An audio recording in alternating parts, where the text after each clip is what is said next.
Hi, everyone. I'm thrilled to be here today with Peter Gordon. I met Peter through a mutual friend. Peter is based in New York, as you can tell by the New York Financial Organizations, Inc. So I'll tell you a little bit about Peter, why he's here, and then we'll just get into our topics. Peter's based in the New York metropolitan area. He's founder of New York Financial Organizers. Like myself, Peter has a passion for helping older adults, their families, and caregivers. And that is sort of, well, not sort of, that is what brought us together. I'm going to let Peter get into a lot of what he does, but I can tell you he's a certified senior advisor. He's a certified daily money manager, and he does just something that's so important for individuals, their caregivers, their families, and let's just start out. Welcome, Peter. Well, thanks for having me here, Todd. I really appreciate the opportunity to talk. Absolutely. So tell us, what is a certified senior advisor? Well, certified senior advisor is somebody who has actually taken a course and passed an exam, pretty rigorous exam, and it's generally made for people who are working with seniors. So it could be someone who's a manager or an employee at a senior center or a senior living facility. It could be somebody in the financial world who works with seniors. It could be a geriatric care manager. So it's pretty wide. It's a pretty wide berth that of people who are certified senior advisors. And when I first started in the business, it was suggested that I get that certification. And for me, a big part of it was to see, well, is this something I really want to do? So because I had no clients at that time, and I took the course, and I really liked the material, and it's multidisciplinary. So there's some finance, there's health, there's a broad range, sociological aspects to it. Interesting. So what led you to become a certified financial advisor? I would say I'm really more a daily money manager, right? So that's my specialty. And within that, I'm a certified senior advisor. So it's a certification, really. That's the important part.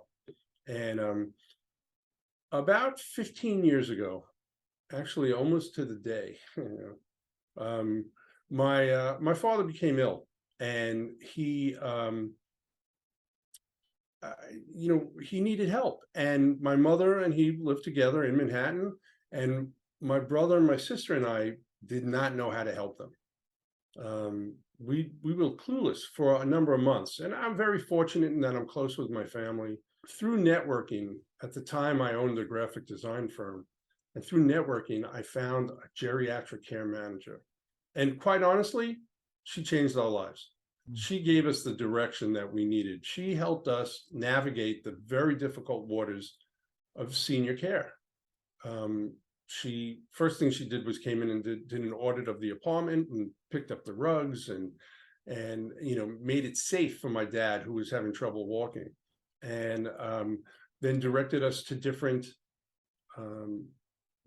different doctors that were more suited to the problems that he was going through. And it's something my mother couldn't do. And she was in her late 70s, and her health wasn't fantastic. And it just gave us the security that we needed. And he lived on for 2 more years, and they were pretty good years. And I owe it to this geriatric care manager. And then, not surprisingly, my mother became ill. And she ended up being bedridden, as well as having dementia. And again, I'm really fortunate to have my family involved, my brother and my sister and I, and we each had our own roles.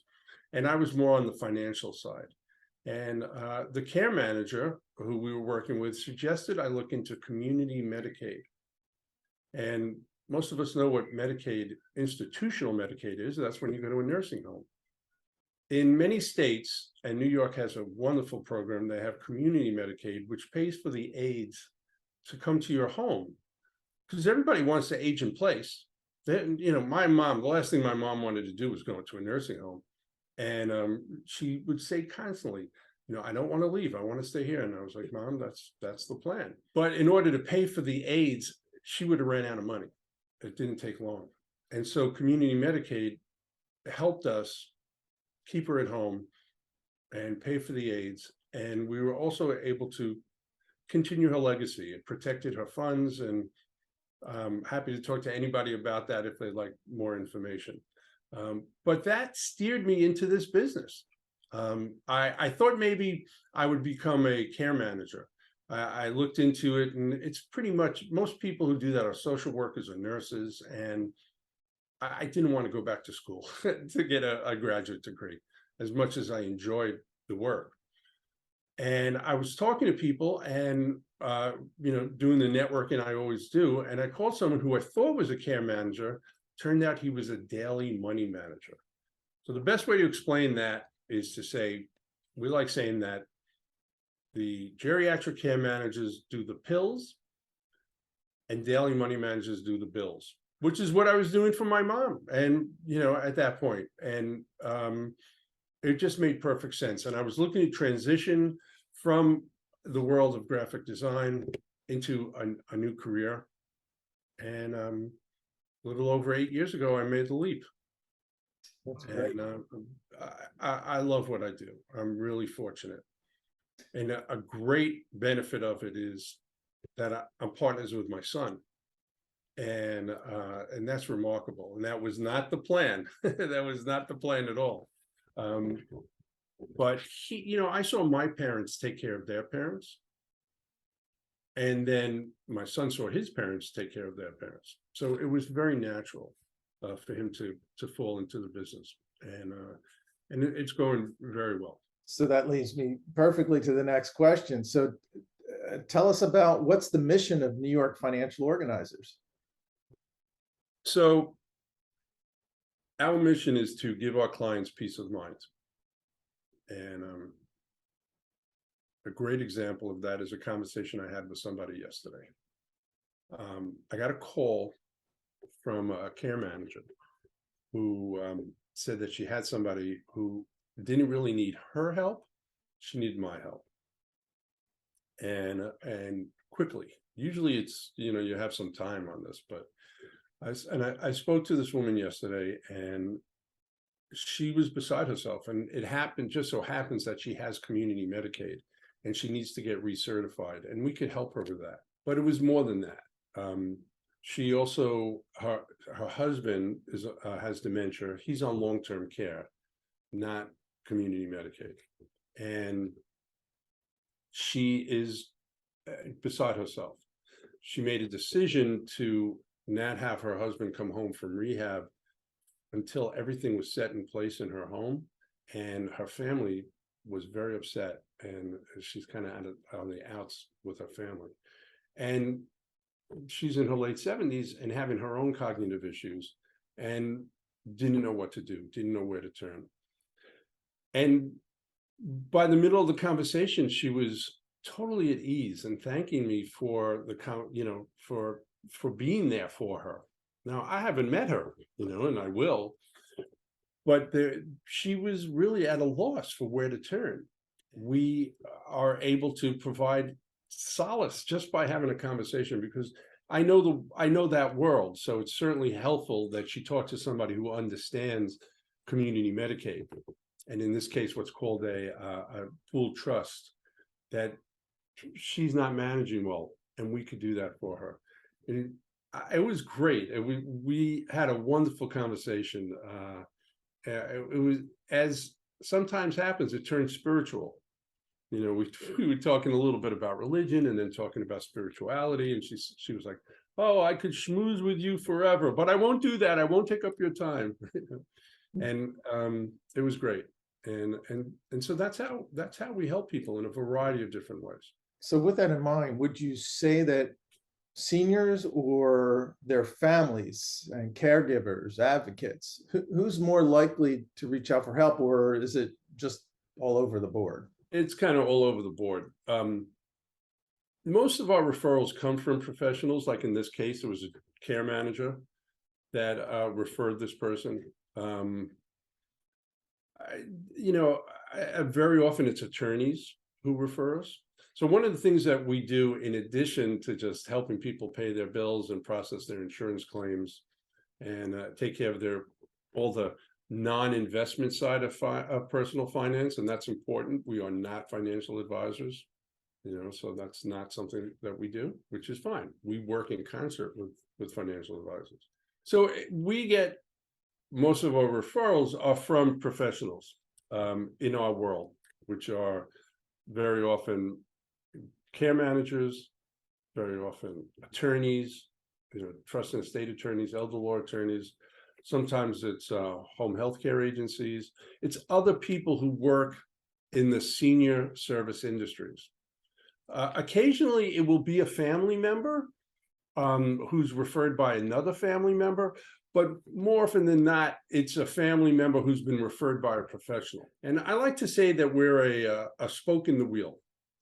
So all these different spokes are supporting the wheel, which is the client. And those spokes change from client to client. In our case, we would be the daily money manager. It could be a geriatric care manager who's a spoke, as well as a trust and estates attorney and an accountant and a home health care agencies, a home health care aide. It's really varied. Every case is different. But an important part about what we do is, and why we get a fair amount of referrals from attorneys, is that we act as fiduciaries for our clients, and a professional fiduciary. So we might be a power of attorney for somebody, or we might be a trustee or an executor. And the key word there is we, because it's both my son and I, and a lot of attorneys are like that because they'd rather have somebody who could be a fiduciary and then have a successor fiduciary, which would be my son. And sometimes I'm the successor if it's his client, which is kind of special. It's really nice. And he just interestingly has two prospects who are, one person's like in their 20s and one's in their late 30s. And so it's not seniors, and they don't have cognitive issues. They just have situations with family that they're kind of moving away from their family, but they need somebody who can help watch them with their money and their spending, and possibly be a trustee. So it's very interesting. So this is a two-part question. At what point do people typically reach out to you? That's the first part. The other part is, at what point would be best for them to reach out to you? So I'll answer the second one first. So it's really as early as possible. And that's hard, but it's akin to having an estate plan. Most people kind of start thinking about their estate plan late in life, often too late in life, where you would need a power of attorney appointed while you're still competent. And if you're not competent, you can't have a power of attorney appointed for you. And as we've seen in our business, it's a real problem. I would say the majority of people reach out to us when it's the frustration hits home, and when the mail starts piling up. That was one of the things in my conversation we talked about last night, was the prospective client said, "Oh, will you come and look at the mail? Can you do that?" And I said, "That's an integral part of what we do." Often it's like with a family. We have a new client we're starting with next week, who was very successful and has pretty complicated finances, and he doesn't want to give it up. So it's taken the family years for them to make the move, and we're still not quite there yet. But in that case, the timing is fine because he has other people helping him, and it's really just to relieve the family members of the responsibility. And one thing that we do also, we keep the family involved. We want as much transparency as possible, and we give them the reporting that we do. And and keep them apprised of the situation. Hopefully, not all the families don't always want that also, so it all depends. What's the process of assessing if your services are needed? And then what specifically is needed? Excuse me.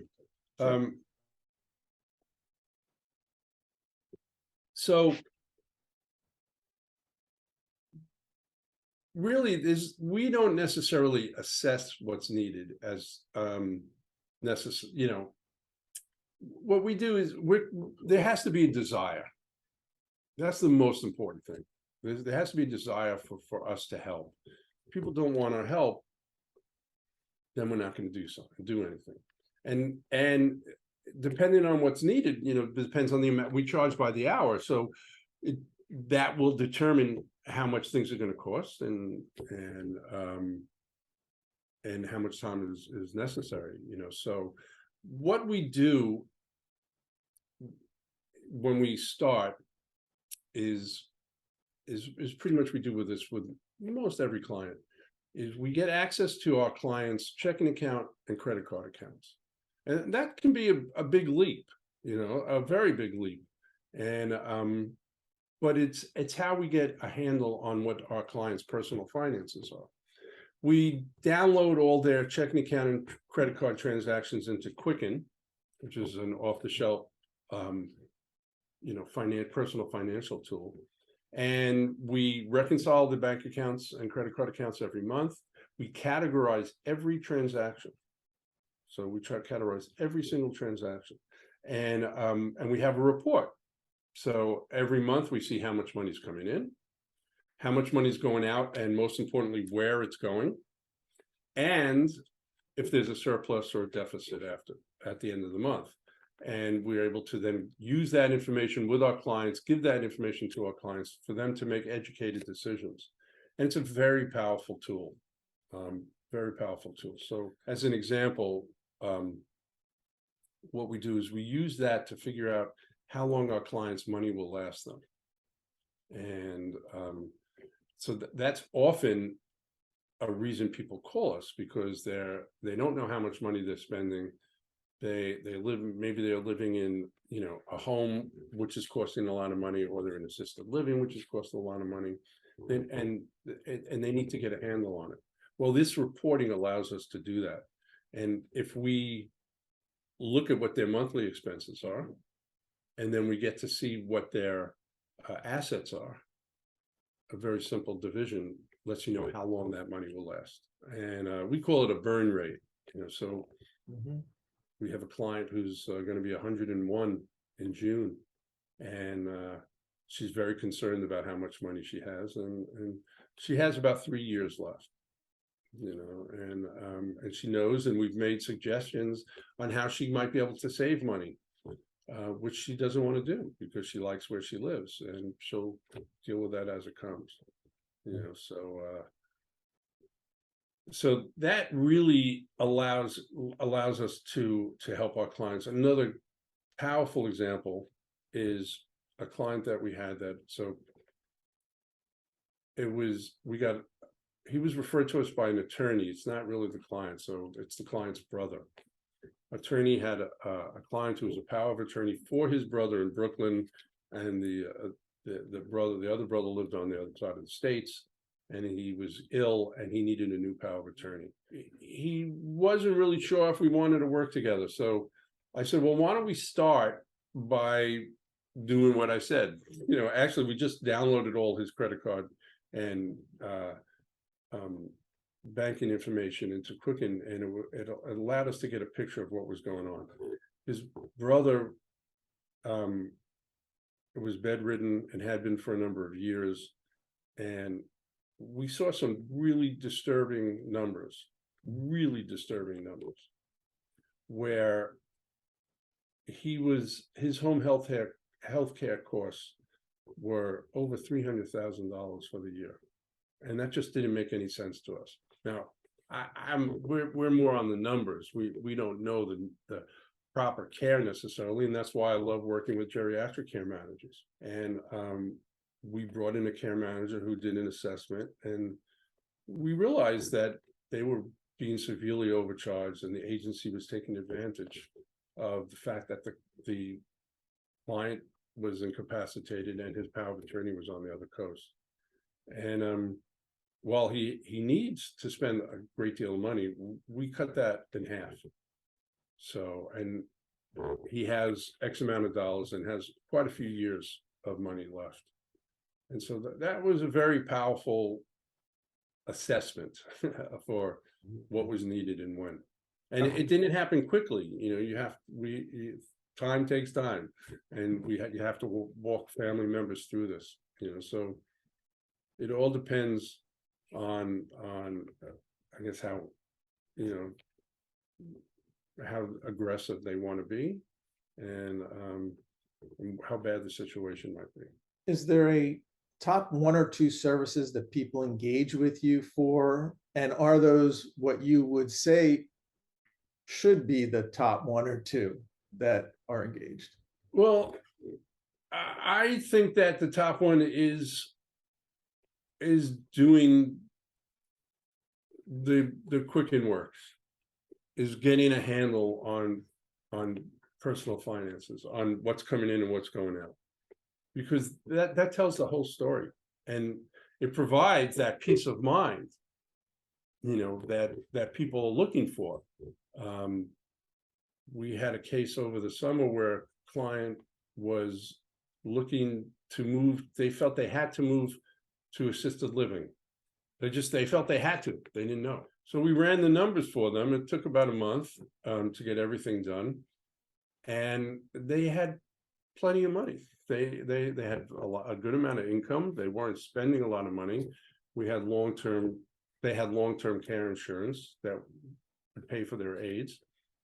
And they decided not to move and not to hire us to do anything else, which was fine, you know. So that's kind of our guidepost. And I would say that the second thing, as simple as it seems, is to just go through the mail. And you know, the government still communicates through the mail. You know, the government will not ever call you and ask you for, you know, the IRS and Social Security are not calling you for anything. They will contact you, you know, via the mail. So that is, you know, critical, and it's easy to miss things. Number 3 is to just be there as a resource. I really, you know, enjoy talking to people and referring them to others. And there's such a huge need. We're working with a broker, a real estate broker, to sell somebody's apartment, and he texted me yesterday. He said, "Oh, I have a friend whose family member needs to go to assisted living, and that's your business. Would you mind if they call you?" And it's like, mind? I mean, I want people to call me. I want to refer to others. You know, that's what it's all about. There's so many other things we do, so it's hard to say. We love saving money for our clients, and we help people do long-term care policy reimbursement. And a lot of people have problems with that because the insurance companies are not bending over backwards to send you the money that you deserve. And so we're able to put a system in place and make sure every penny is recovered, and every penny that you deserve is not recovered. That it's your money. And an example of how we help somebody save money is that we had a client who had not 1 but 2 long-term care policies, and they were not supposed to be paying premiums on both, but they were still paying premiums on one, and we caught that, and they're getting a $5,500 refund. And this is somebody who really needs the money. They really could use that money. So I would say that's number 3 right now. Okay. Well, it's obvious there's many ways that you can help folks. And I hope folks listening today, the viewers, won't hesitate to reach out to you for any information, or if you reach out to me, I'll forward it on to you. But thanks so much for spending this time with me and the audience. My pleasure. I really appreciate the opportunity, Todd, and I love the work you're doing. It's Thanks. really good. And this is what it's about. It's exchanging information, and trying to help people and making a difference. Absolutely. And soon we see One Day, 1 Week and Caregiving Insights. Soon there's going to be a new one up there, the app. And I know you and I have talked about it. And so folks listening, not sure when this will be released, but it may be already out there. But if not, you'll hear about it. All Looking right. forward to it. Thanks, Peter. Take care. Okay. Thank you, Todd. Bye.